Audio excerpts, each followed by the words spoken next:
আপনারা শুনছেন নীল উল্কি 20 পর্ব। কিছু সময় কেটে গেছে।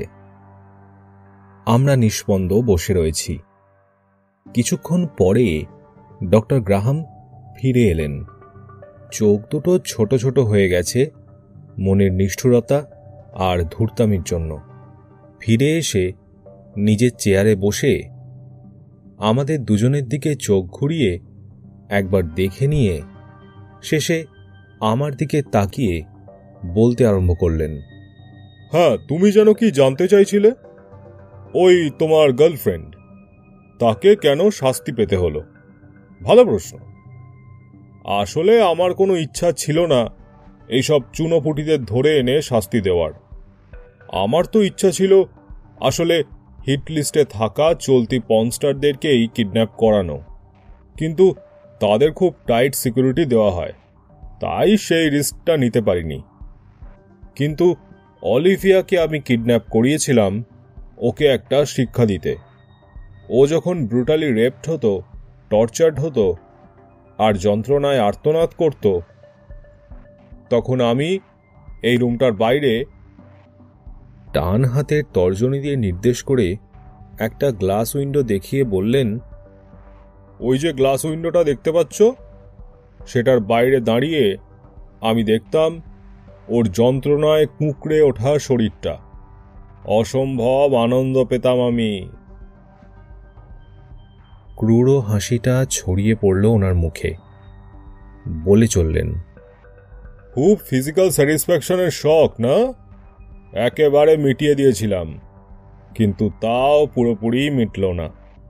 ও আবার অন্য পুরুষদের সঙ্গে ঘনিষ্ঠ হওয়ার চেষ্টা করছে। তোমার সঙ্গেও ঘনিষ্ঠ হওয়ার চেষ্টা করেছিল, আমি জানি। তাই এইবার একেবারে সারা জীবনের মতো শখ মিটিয়ে দেব। আর তোমার গার্লফ্রেন্ড, তাকে নিয়ে ডক্টর মরিসের ল্যাবে সোহাগ করেছিলে, মনে আছে? আমার গা ঘিন ঘিন করে উঠল লোকটার কথা বলার কদর্য ভঙ্গি দেখে, ওর মুখে বনানীর ব্যাপারে শুনতে। বনানীর ব্যাপারে যে ও কথা বলছে, এতেই আমার ঘেন্না করতে লাগলো। লোকটা বলে চলল, আচ্ছা, তোমরা নিজেদের ফ্ল্যাটে যা করার করতে পারতে তো? আমি দেখতেও যেতাম না, জানতেও যেতাম না।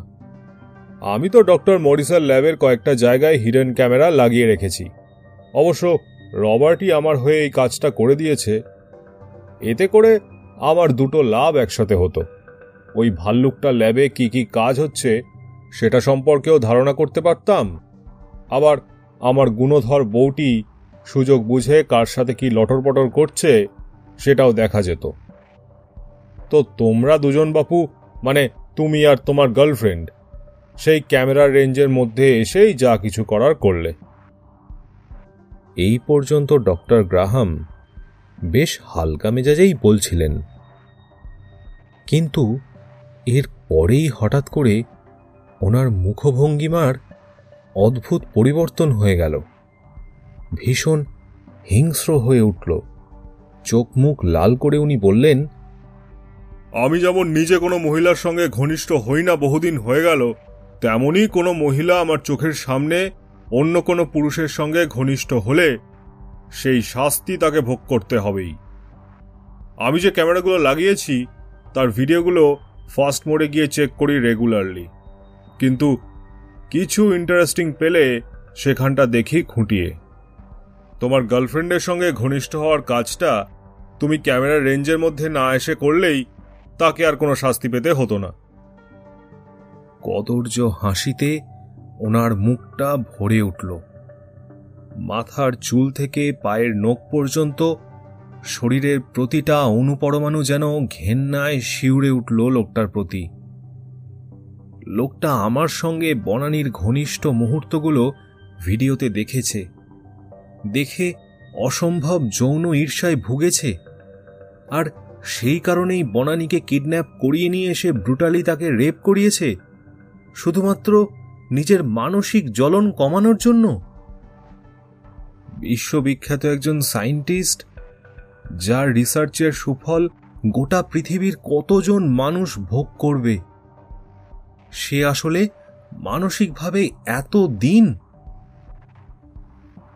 ডিগ্রি আর তথাকথিত শিক্ষার অহংকার কি শুধুই বোঝার মতো বয়ে নিয়ে বেড়ানোর জন্য? মনে কি সেই শিক্ষার আলো এতটুকুও প্রবেশ করে না? হয়তোবা অনেক শিক্ষিত মানুষের ক্ষেত্রেই তাই। যাই হোক, বনানী তো তখন হারিয়েই গেছে আমার জীবন থেকে, কিন্তু এই লোকটার ষড়যন্ত্রের শিকার হয়ে প্রাণটা বেঘরে দিতে হলে মরেও শান্তি পাব না। শয়তানের পায়ে আত্মসমর্পণ করে দেওয়া হবে। লোকটা যে কি করতে চাইছে আমাদের নিয়ে, সেটা তখনও বুঝে উঠতে পারিনি। আরও একটা জিনিস তখনও বুঝতে পারিনি, যে আসলে এতগুলো রেপ করে গেছে, কেউ বলে বন মানুষ, কেউ বলে পশু, সে আসলে কে? আর আমাদেরকে কি বা দেখাতে চাইছে লোকটা? আমি তখন এইসব ভেবে চলেছি। লোকটা আর কি কি বলেছিল মনে নেই। কিছুক্ষণ পরে দেখলাম লোকটা চেয়ার ছেড়ে উঠে গেল।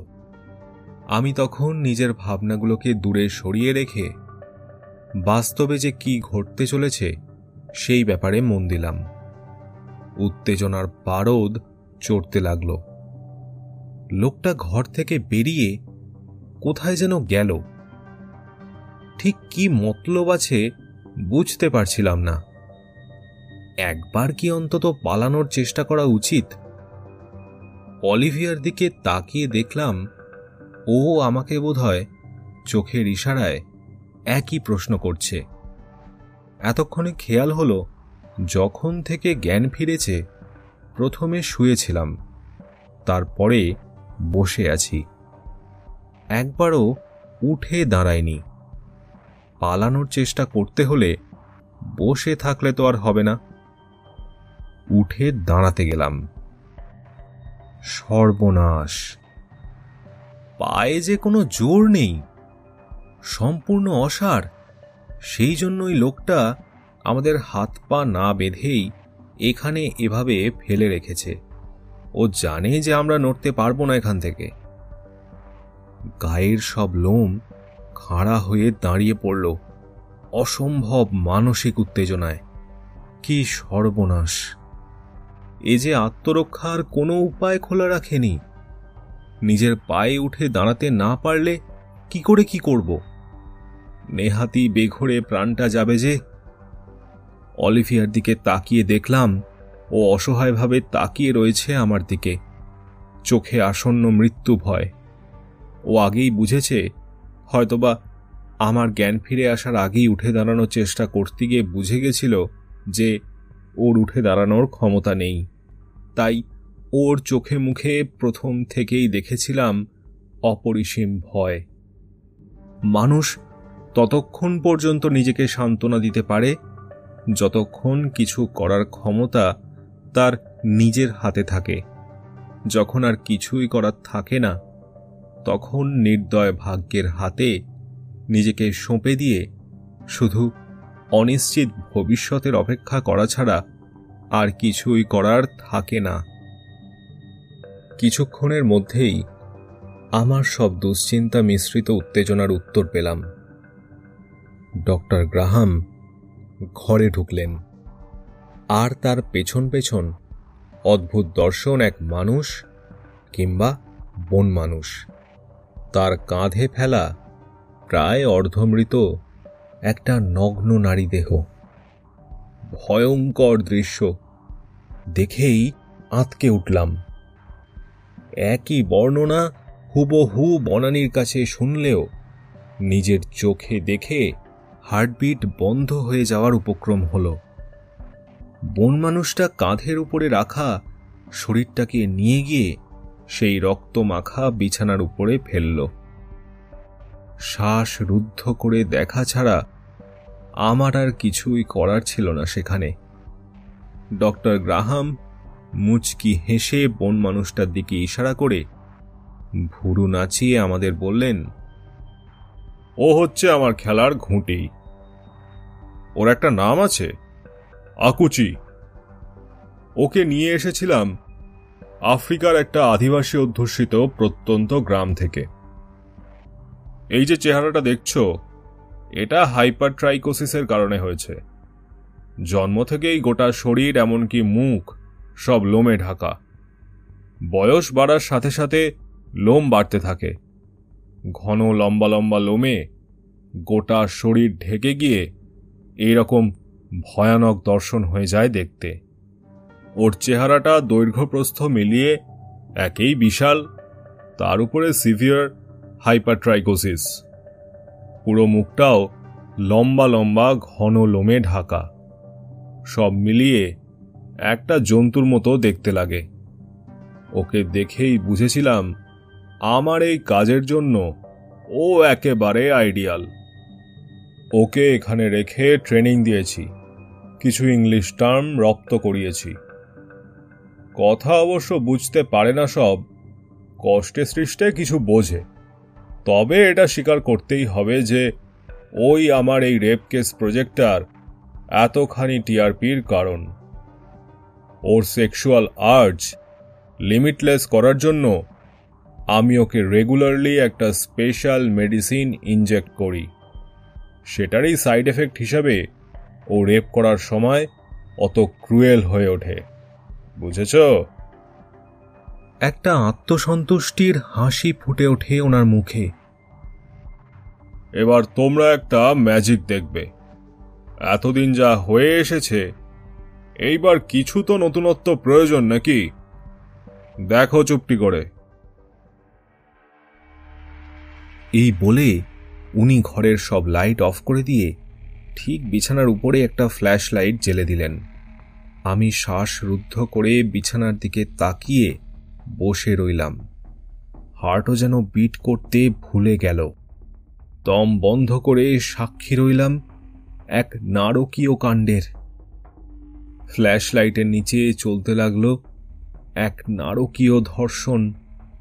যা বুঝলাম, শেষ যে পর্নস্টারকে কিডন্যাপ করা হয়েছিল প্রায় 3 মাস আগে, যাকে আর ট্রেস করা যায়নি, তাকে এখানে আটকে রেখে প্রতিনিয়ত এই নারকীয় অত্যাচার চালানো হয়েছে। শরীরটা তাই অর্ধমৃত। মনে পড়ে গেল বনানীর কথাগুলো। ও আমাকে বলেছিল যে মন প্রাণ দিয়ে সবসময় নিজের মৃত্যু কামনা করত, সেই বীভৎস অত্যাচার সহ্য না করতে পেরে। আমি আর সেই সব অত্যাচারের বর্ণনা দিতে চাই না। দীর্ঘক্ষণ ধরে চলল অসহায় একটা অর্ধমৃত নারীদেহের উপরে যথেচ্ছ অত্যাচার। মহিলার আর গলা দিয়ে স্বরও বেরোচ্ছিল না। ক্ষীণ আর্তস্বরের মতো বার কয়েক শুনলাম বটে, কিন্তু মোটামুটি পুরো সময়টা জুড়েই সে অর্ধমৃত একটা শরীর নিয়ে জড় পদার্থের মতো পড়ে রইল। মনে হচ্ছিল একটা জন্তু যেন প্রায় নিষ্প্রাণ একটা শরীর খুবলে খুবলে খাচ্ছে। এতই বীভৎস সে দৃশ্য যে নিজের আসন্ন মৃত্যু ভয়টাও মাথা থেকে উড়ে গেছিল। একটা সময় গিয়ে বন্ধ হলো সেই অত্যাচার। একটু দম ফেলব কি, অমনি লাইটটা হঠাৎ করে ব্লিং করতে আরম্ভ করল। আর তার পরেই দেখলাম ওই বন মানুষটা, যার নাম নাকি আকুচি, সে অন্ধকারের মধ্যে আমাদের দিকেই এগিয়ে আসছে। কিছুটা এগিয়ে এসে সে ঘরের দেওয়ালের পাশে রাখা একটা টেবিলের উপর থেকে কিছু একটা হাতে করে তুলে নিল। সেটা কি অন্ধকারে ঠিক বুঝতে পারলাম না। আলোর সীমানার মধ্যে আবার ফিরে যেতে দেখলাম ওটা আসলে একটা ধারালো ছুরি। ফ্ল্যাশ লাইটে চকচক করে উঠল। আর ভাবতে পারলাম না। প্রচণ্ড আতঙ্কে শ্বাস রুদ্ধ হয়ে গেল। চোখের সামনে কি শেষে নির্দয়ভাবে খুন করা দেখতে হবে?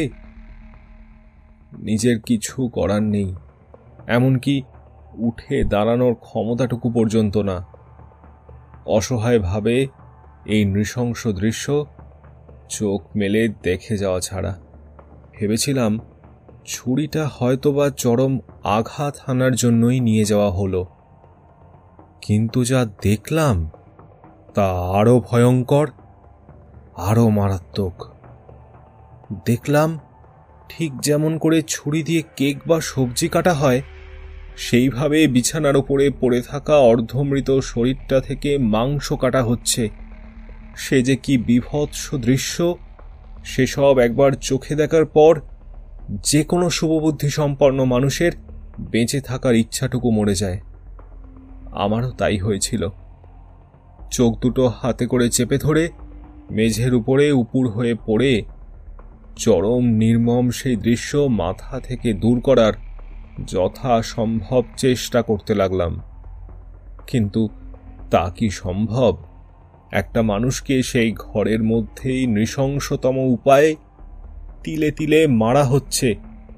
আমি সেখানে উপস্থিত থেকে সেসব মাথা থেকে দূর করি কিভাবে?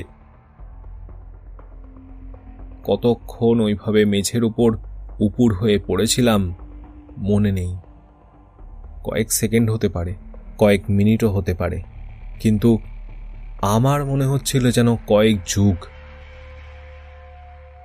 হঠাৎ অলিভিয়ার তীক্ষ্ণ আর্তনাদে চমকে উঠে তাকালাম। যা দেখলাম তাতে হৃৎপিণ্ড খুব স্ট্রং না হলে সেদিন হার্ট ফেল করে যাওয়ার কথা ছিল। ওই রকম ভয়ঙ্কর নৃশংস বিভীষিকাময় দৃশ্য আমি জীবনে দেখিনি। দেখি নগ্ন নারী দেহটার বুকের মাঝ বরাবর বন মানুষটা ছুরি দিয়ে চিরে ফেলেছে। তাজা রক্তে ভেসে যাচ্ছে বিছানা। একটু ক্ষীণ কম্পন হলো যেন অর্ধমৃত শরীরটায়। তারপর সব শান্ত হয়ে গেল। বুঝলাম যেটুকু প্রাণ শক্তি অবশিষ্ট ছিল তার ওই অন্তিম আঘাত সহ্য করতে পারেনি। এতদিনে শান্তির ঘুমে আচ্ছন্ন হল, কিন্তু জন্তুটার তাতেও যেন শান্তি নেই। সে উন্মত্তের মতো করে ছুরিটা শক্ত করে লোমশ মুঠিতে চেপে ধরে বারবার করে বুকের উপর দিয়ে বিভিন্ন দিকে ক্ষতবিক্ষত করে চিরে দিতে লাগল। প্রতিটা আঘাতের পরে সদ্যমৃত ক্ষতবিক্ষত দেহটা থেকে তাজা রক্তের ধারা বেরিয়ে এসে রাঙিয়ে দিতে লাগল বিছানার চাদর। তার সাথে রয়েছে চারিদিকে ছড়িয়ে থাকা ছুরিতে করে কাটা মাংসপিণ্ড। ওফ, সে কি ভয়ঙ্কর দৃশ্য, ভয়াবহ হত্যালীলা। দেহটা ক্ষতবিক্ষত করা হয়ে যেতে আকুচি ছিন্ন ভিন্ন বুকের ওপর থেকে তাজা রক্ত হাতে করে তুলে নিয়ে নিজের মুখে মাখতে আরম্ভ করল। তার সাথে গলা দিয়ে বার করতে লাগল এক বিজাতীয় গগনবিদারী হুঙ্কার। এতক্ষণের বিভৎসতা মাথাকে অসাড় করে দিয়েছিল, তবুও অদ্ভুতভাবে কেন জানি না ভয় পাইনি।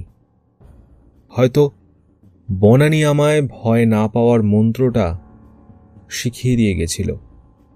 কিন্তু আকুচি যখন গোটা মুখে রক্ত মেখে ওইভাবে বুক কাঁপানো চিৎকার করে উঠল, সেটা শুনে প্রথম ভীষণ ভয় পেলাম। মনে হলো শেষে কিনা এই অমানুষ দুটোর হাতে অসহায়ভাবে মরতে হবে। বাঁচার কি আর কোনো আশাই নেই? মানুষ শত সহস্র দুঃখ যন্ত্রণা বুকে চেপে রেখেও বাঁচতে চায়। বনানীকে কি আর শেষবারের মতো খোঁজা হবে না আমার দেশে গিয়ে? আজন্ম ভালোবাসার মানুষগুলো, বাবা মা, পিকলু আমার ছোট ভাই, তারা সেই কবে থেকে অপেক্ষা করে আছে আমি কবে দেশে ফিরে যাব। ওদের সঙ্গে কি আর এই জীবনে দেখা হবে না?